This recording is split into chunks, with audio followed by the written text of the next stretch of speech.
Now we will see shear locking hands-on workshop. Here we will see how to detect shear locking with full integration first order hex elements and how to resolve this issue. So let's start. So for this workshop, I am going to take the cantilever beam problem, and the dimensions are given and the cross section dimensions are 16 by 10 mm, and the length of beam is 100 mm. So these are solid mechanics formula which we are well aware of. The maximum bending stress I can compute using this formula, which is 612 MPa, and maximum deflection is 8.74 MPa.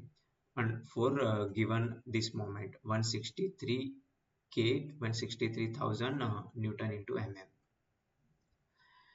Okay, so what I will do, I am not going to give bending moment, but I will give a rotation, okay, bending rotation which causes the bending. So I can give a displacement here and see the moment, but instead of displacement I am going to give rotation because the displacement is not a pure bending. Okay, it will cause bending plus shear, so I cannot give maximum displacement, rather I will give rotation corresponding to this displacement.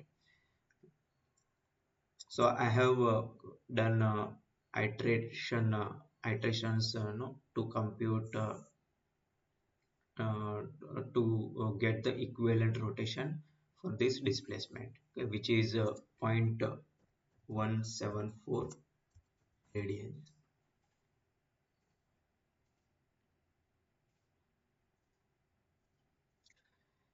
Okay, so let's start here.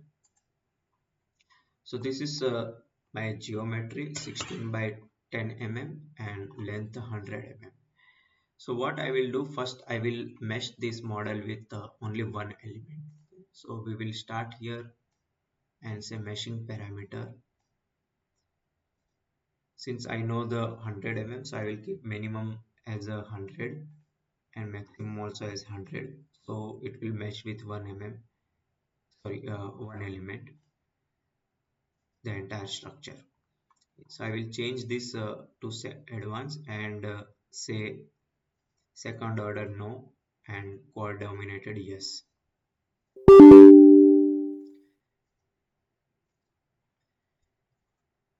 Then for hex elements I will use this extrude mesh type, okay, and we will say okay.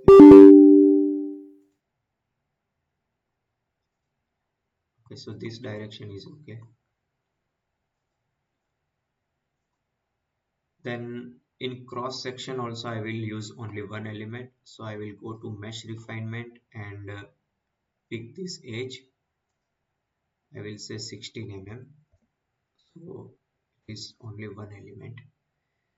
Similarly I will pick the depth dimension and it is 10 mm, so I will say element size 10 mm and I get only one element here. Okay. So let me mesh this. Okay. So this is meshing with tet elements. Let me change some settings. Okay, I think I have to use this blossom. Yeah, now it is first order hex element. Okay. So it looks on like geometry because there is only one element. Okay, now we are into FE model tree. You can check this solid part one. Okay, if I double click this, okay, you can see the element type. Okay, so C3D8, continuum 3-dimensional and 8 nodal element. So if there is nothing after 8, that means it's full integration. If there is a R, that means reduced integration. And this is I, which is incompatible mode element. So let's say C3D8 since we want to study shear locking.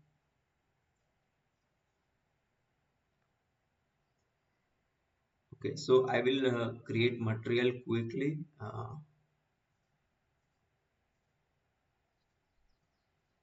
70,000 megapascal and zero point 0.3 Poisson's ratio. We'll create a section and pick this. Say okay. Let me create a step and I will create a linear static analysis. Okay. I have filled output generated by default here once I created a step. Now I will fix this boundary. So I will go to boundary conditions and create and say fix.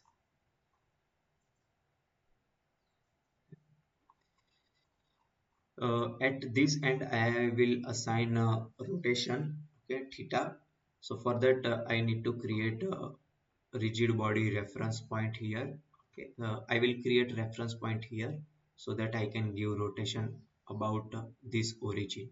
Okay, and this reference point I will connect to this surface. Okay. So let me create first reference point here. Okay, let's see where it is. It is somewhere here. So let me change the z dimension, which is 16 by 2, 8. Yeah, it is at center. Now I will connect this reference point with this surface, okay, and give rotation at this reference point. So this rotation at reference point 1 will be transferred to this surface, right hand side surface, and it will apply the pure bending. So for that, first I need to connect this reference point to this surface using rigid body constraint. So I will go to constraint, right click, create rigid body. So I will, by default it gives reference point 1 and region I will select this one, okay, as a slave surface, and RP reference point 1 is a control point. So now I can give any load or boundary condition on this which gets transferred to this surface. I will give boundary condition, rotation, selection as a reference point name and this reference point. Okay. Then I will give the rotation about Z. Okay. So it will rotate something like this. You can see here, okay, the normal to this screen is Z direction. So we need to apply UR3. So I will give 0.173. As I said, 8.74 mm. This one I have iteratively found equivalent display, rotation, okay, which is 0.174 radians. Okay, now this sign convention we have to check. Okay, always in any software, the rotation sign convention is that when looking from positive axis, the positive value is anti-clockwise. Okay, so I'm looking from positive z axis here. Okay, if I say 0.7174, it will rotate anti-clockwise. Okay, so it actually rotates in from bottom to top like this. Okay, like this. So I want to bend it to the downwards, so I will say minus 0.7174. So remember this, it is from looking from positive axis, the positive value is anti-clockwise and negative is clockwise.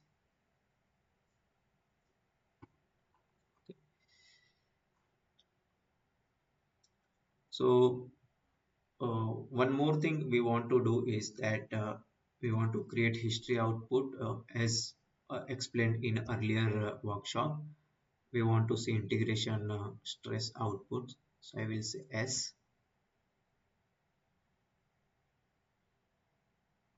and entire geometry.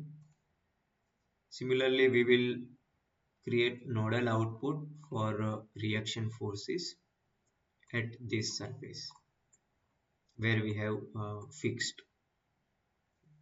I will select RF, not U,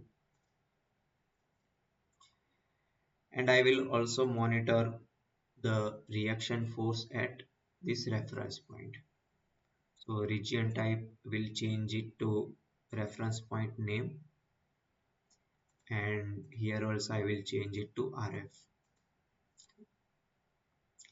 So I am going with the rotation at reference point 1. So I want to check what is the moment here, okay, and other reaction forces.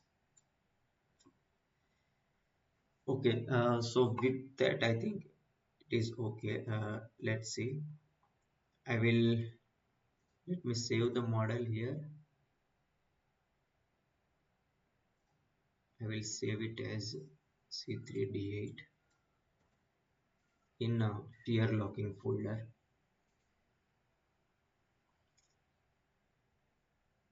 and my analysis is one element C3D8, one EL means one number of element, okay, along the length, and I will run these results. Okay, so as you see, I got 8.74 mm, okay, so which is equivalent to 1.174 radius. Okay, von Mises stress is very high. Okay, our analytical theoretical value, it is maximum bending stress in tensile and compression. It is 612 megapascal. Okay, so we are nowhere to that because it is only one element. S11 we can see, okay, which is also bending stress. So it is along the x-axis, and shear stress. Okay, so as we know, these are nodal values extrapolated and averaged values extrapolated from integration. So we want to actually see the integration point outputs. So let me go to this history output. I have showed in earlier workshop how to see the stresses at integration points. So before that, let's see the reference point where we assign rotation. Let's see the forces and moments here. So RF1 is 0, RF2 is 0, and RF3 is also 0.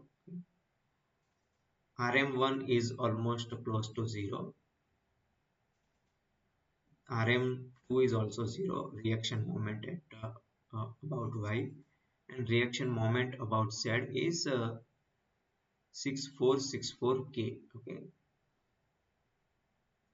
so that means I am getting RF1, RF2, RF3, RM1 and RM2 as a 0, okay, on reference point, and I only get RM3. That means I am analyzing pure bending. Okay, this is just to verify that we are modeling a pure bending characteristic.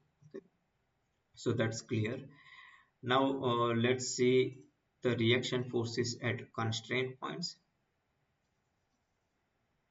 Okay, if you see, there are four nodes here at the constraint, so we get minus, plus, plus, minus, so total will become 0. Let me request total also, because total should be 0, because we don't want any reaction force. If there is a non-zero reaction force here, total, then it is not pure bending. Okay, so let me go here and change it, saying total.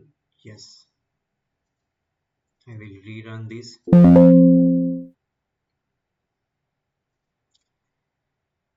So I will let me check the results. Let's see the reaction forces. Though we get some values here, okay, at these four nodes, uh, RF2 is 0, RF3 also we get some values, but if you see the summation is 0. Okay, so I can simply check total force instead of this forces. So RF1 is 0, okay, because plus minus cancels. RF2 is already 0 and RF3 is also becoming 0, okay, by uh, nullifying plus and minus reaction forces at the nodes. So that means I'm this that two ways I can say, okay, my reaction forces are 0, so it is pure bending. Okay. So only thing I have is reaction moment 3 RM3, okay, which I want to monitor. Okay, now let's see the stresses. Okay, as we know, this is a pure bending. Okay, so let's see S12 shear, and we see very high shear stresses. Okay, 1352. So let us note down this. So we will say uh, length.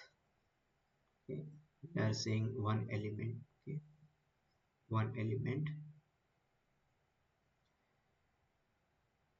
We are getting RM3 as 6464 K, okay, 1000 Newton into mm.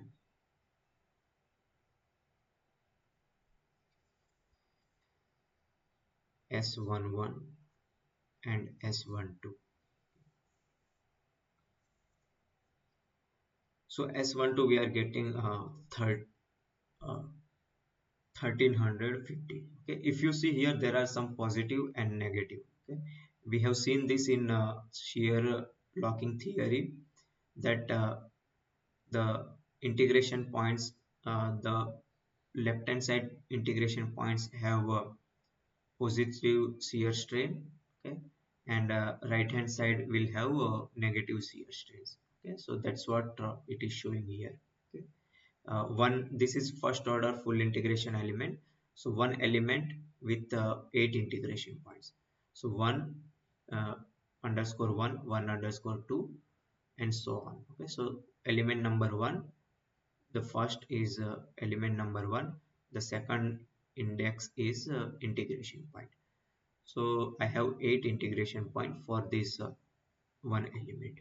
Okay, and positive and negative shear strains that we have already seen. So let's note down this value. The shear stresses are 1350 megapascal. Let's see bending stresses. As we know, this gets stretched in x direction, so we get bending stresses also. So it is around 473 megapascal. But our bending stresses, the theoretical values are 612. Okay. So let me write here bending, okay, on top 612 and at bottom minus 612 megapascal.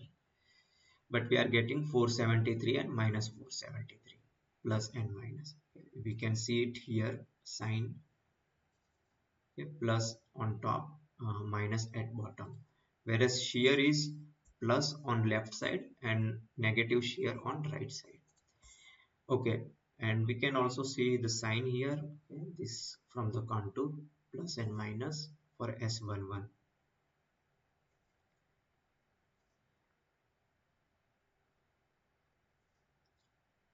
Okay, now what I will do, I will not play with the depth or cross section dimensions. I will increase the length or element density along the length of the beam, and let's see what happens.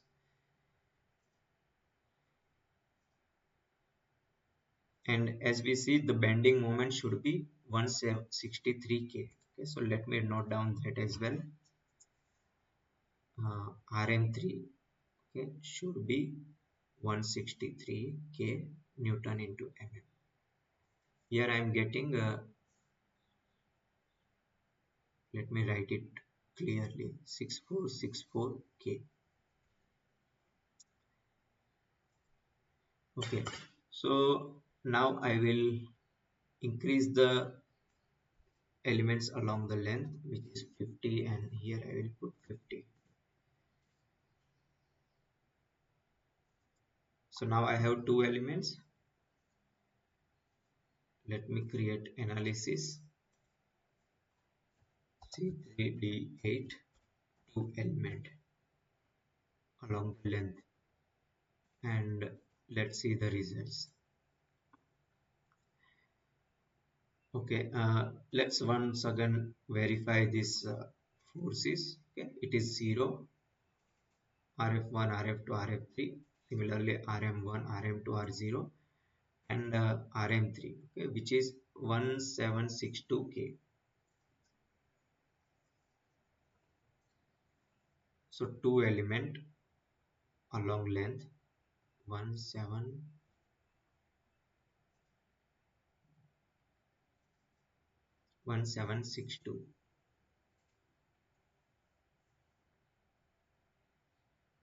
Okay. Similarly, let's verify at the constant. We should get all the reaction forces 0. So this is 0, 0, RF3 0. That means this is bending, okay, pure bending. Now let's see S11 and S22. So S11, as we can see, it is the tensile bending stresses are around 414. We can see in the middle, okay, because the left, extreme left and extreme rights are loads and boundary conditions. So we will see in the middle, okay, somewhere. So it is plus 14 and minus 14. Okay. Sorry, plus 414 and minus 414. So tensile and compressive.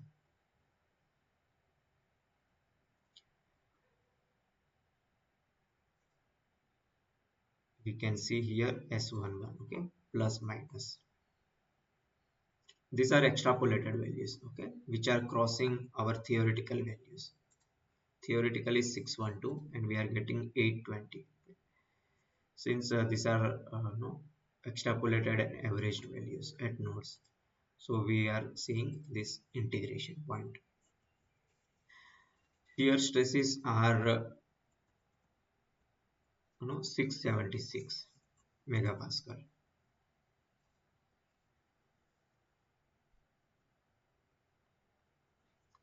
So if we see here, by adding elements along the length of beam, okay,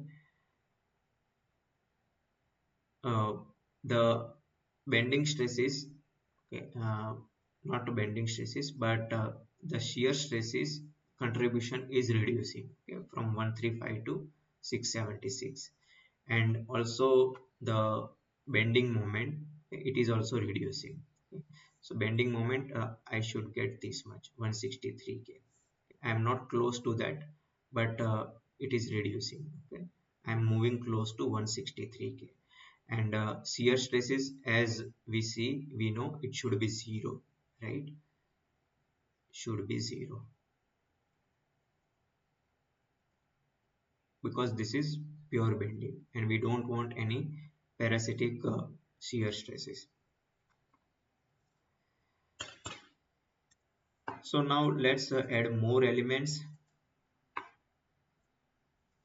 So now we will add 4 elements along the length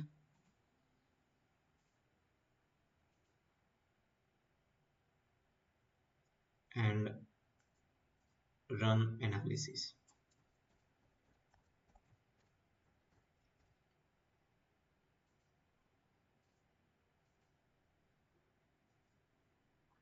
Okay. So we don't want to verify this, okay, the reaction forces, they must be 0 and we must get a reaction moment. So we need to check a reaction moment. So it is now 589K. So with the 4 elements in along the length, it is 579K Newton into mm. Let's see the bending and or normal and shear stresses. So let's see the middle values, okay. It is 428 plus or minus 428, and shear stresses are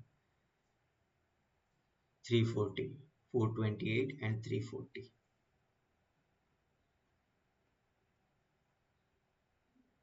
Okay, so now as we see here, okay, the contribution of shear stresses is reducing.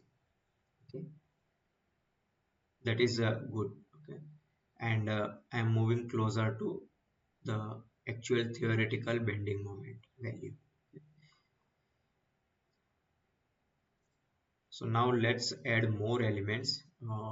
So we will directly move to, let's say, 2 mm, 50 elements.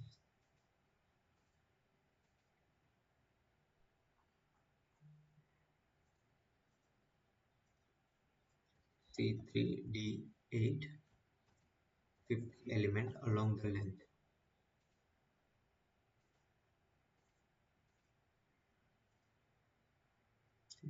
Let's see the bending moment, 198 K.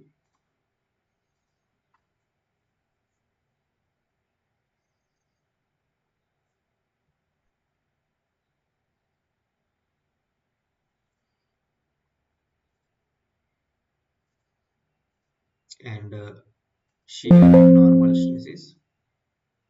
You can also check this integration stress outputs in a DAT file. So I will check somewhere middle values which are 424 again.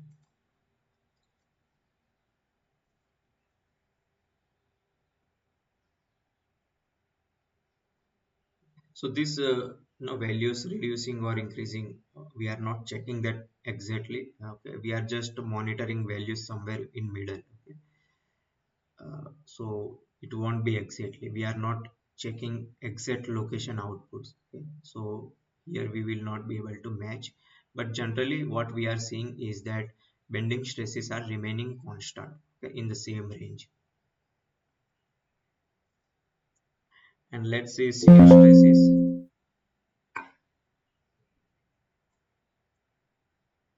They are now 27 megapascal. So we have reduced shear stresses significantly. Okay, and bending moment is we are almost close. Okay, so I think 100 elements should be sufficient. Anyway, so this exercise is to show know how to detect shear locking, or how to understand what is shear locking.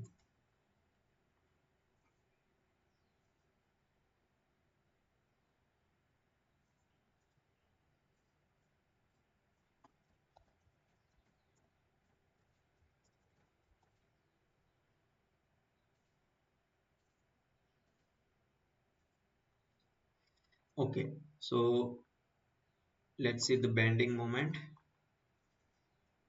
196 K.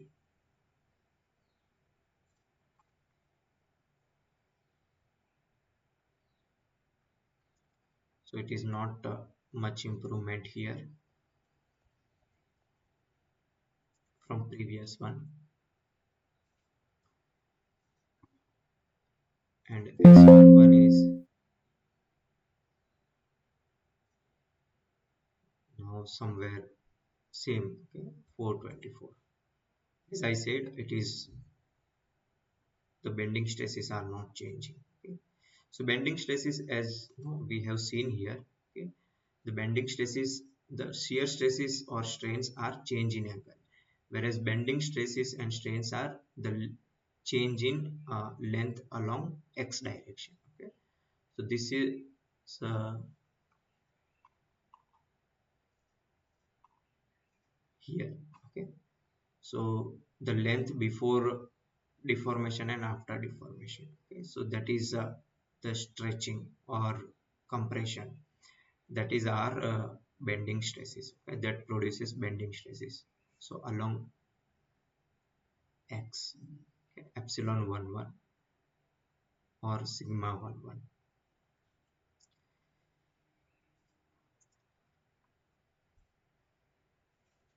And shear stresses are 13.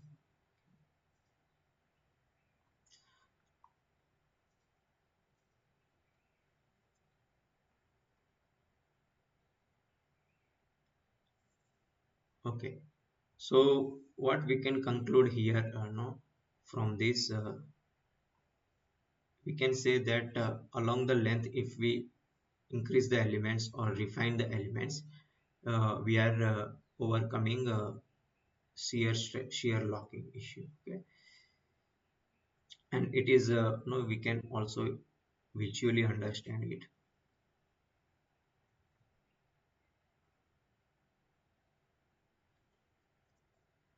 This is a long length.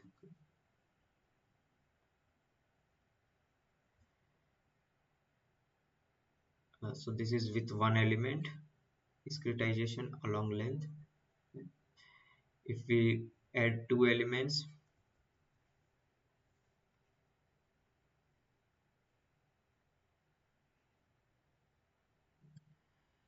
which will deform like this, but if we add two elements, okay, the elements will be these dotted lines. These are the dotted lines are elements. Okay, the solid line is expected behavior. Okay, so this is one element which is not capturing bending. Two elements, uh, wherever the nodes are, they are capturing bending. Okay, but there is a gap or error between theoretical and FEA. Okay, this dotted and solid line difference. Similarly, if we add four elements,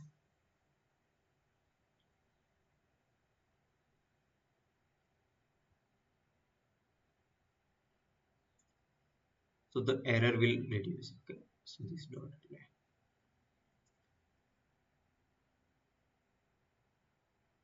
because now we are capturing bending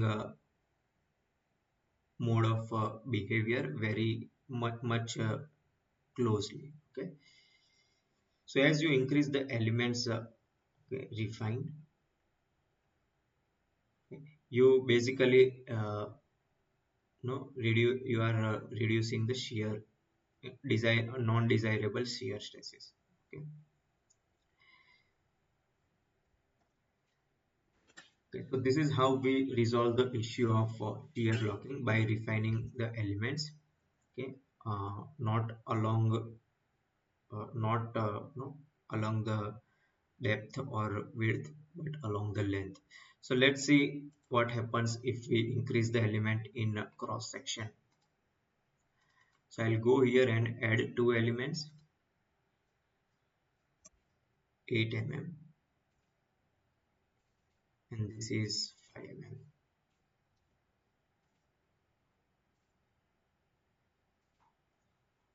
Okay, so I have now 2 by 2 elements. Create new analysis, C3D8, 100 element along length, and two elements in cross section, 2EL in CS cross section.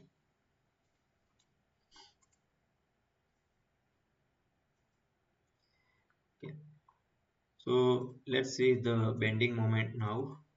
Okay, 172K. Good. So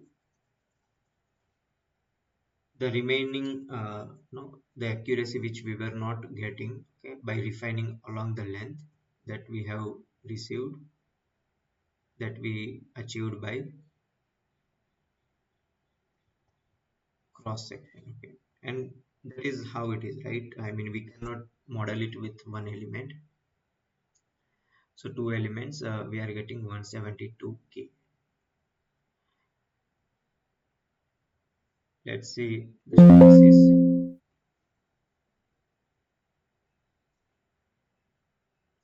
So it is around 519, okay, or 520. So somewhere it is not displaying entire integration point outputs, but in that file you will see all the outputs.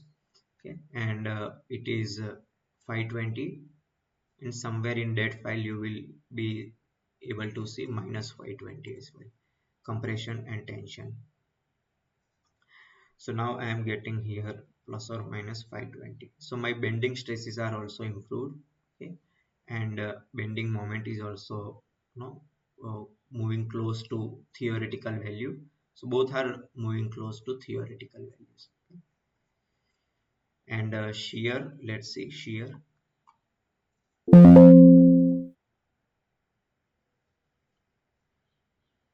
Okay, so shear, since there are two elements, okay, it is somewhere -20 and so around 25, okay, 20 or 25.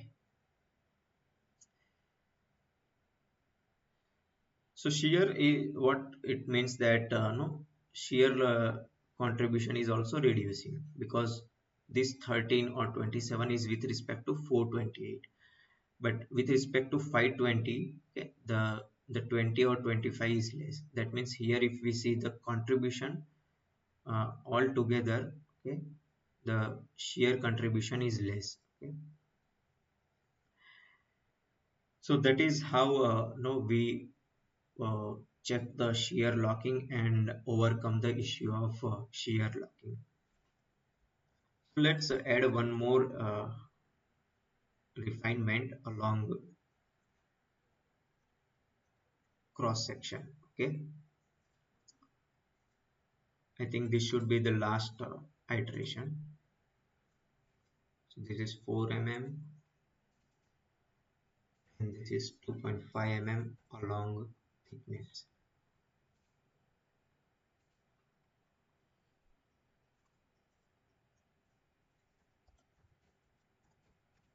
100 element and 4 element in cross section.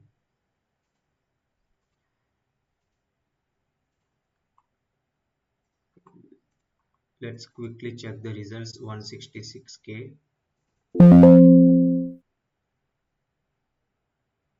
The bending stresses are, okay, it is 566. Okay, we don't know exact the maximum peak stress. So 566 to minus 566. Let's take it.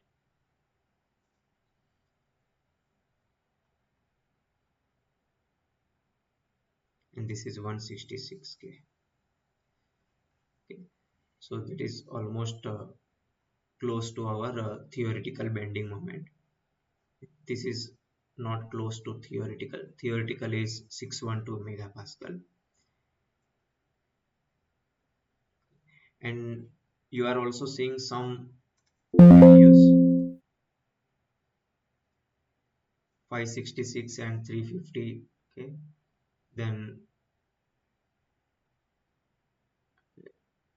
so we will see the other values as we have four elements. Okay, so in this particular iteration I get 566 and minus 566, whereas there are four elements, so I get the linear variation. Okay, somewhere intermediate values here. So that is okay. Let's see S12 here,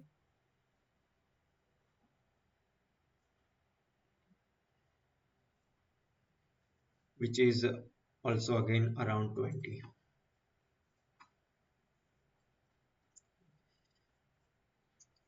Okay, so no, we can say that no, there are two things. One is refine the elements along length,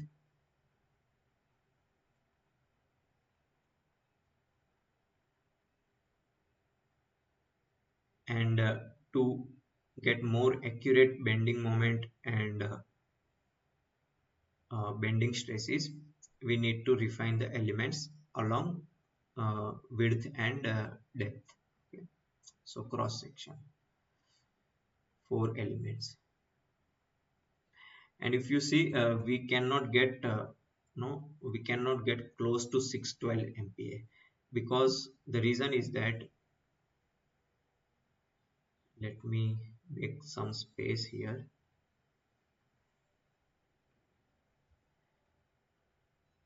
The reason is that we are actually monitoring integration point.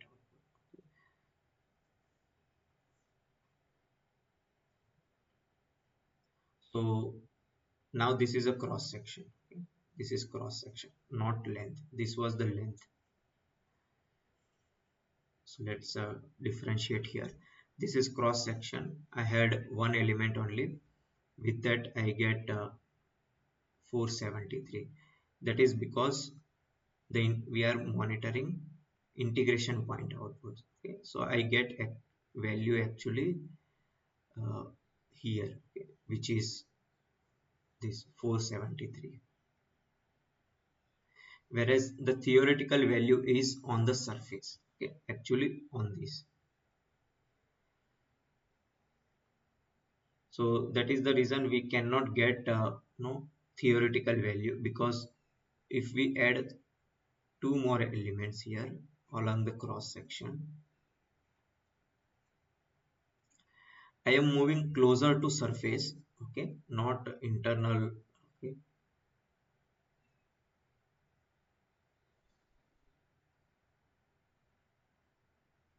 so on top and at bottom, we are moving our integration point outputs towards the surface. But how much ever refinement you do, we cannot get the surface, right? Because integration points are always internal. Okay? So here I get this one, okay? 414. So this is my 414. These are 414, and these values we don't get. Okay, that is extrapolated to the surface. So nodal outputs we can monitor, but the extrapolation and averaging error is always there. So now if we put four elements here,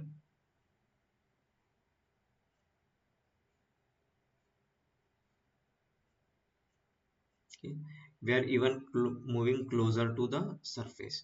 So we get 428. Okay. Sorry, this was not the case here. This 520, in this case we are getting 520, and with four elements, uh, since we are moving closer, we are getting 566. Okay, so that is the reason, since integration points are internal to the element, okay, not on the surface, we cannot compare it with this theoretical stress value, because this is on that is at top and bottom of the cross section. Hope this shear locking concept is clear. Okay. Now how to apply this in practice. Okay. This is considering a simple example. We understood the concept, but actually the problems are not cantilever beams, but the phenomena is similar. Okay, you may have some structure, for example something like this. You, though you will not see the global bending something like this, there will be some local bending happening in the structure, right? So wherever you see the bending, okay, try to refine along the bending, okay, this direction, to overcome shear locking. Okay, and in thickness direction add minimum 4 number of elements to capture no bending stresses properly. This is for bending stresses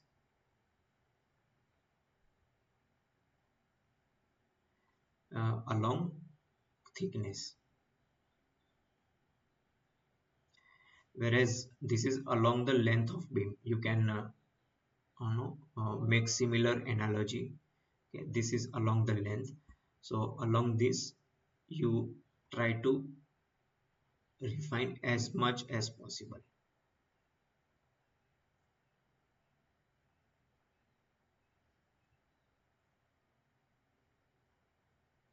And this one is for shear locking, okay, to reduce the parasitic shear stresses. So in the next chapter we will see R glass.